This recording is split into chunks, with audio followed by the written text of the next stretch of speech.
the government of a reciprocating country,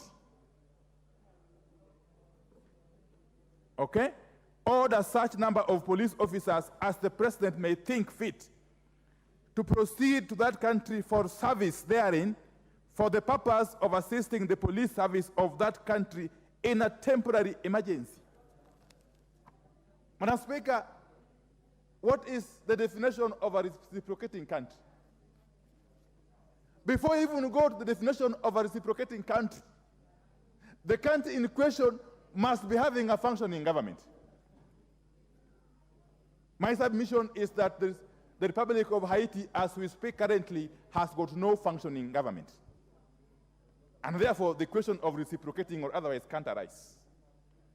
But even more importantly, this requisition, this request for the deployment of Kenya Police Service officers to Haiti, who is the originator? Where did it come from? Did it come from Haiti? And if it came from Haiti, from who in Haiti? Which government in Haiti? Which government, as we speak, is in charge of the Republic of Haiti? Because as a country, as a parliament that represents the people of Kenya, we have to ask these questions. We have to ask these questions because the public will ask us even tougher questions if something goes wrong in Haiti. So we must ask these questions. Which government in Haiti made the requisition for Kenya police officers to go to Haiti? If it is not the government of Haiti, therefore, who then asked for our police officers to go to Haiti?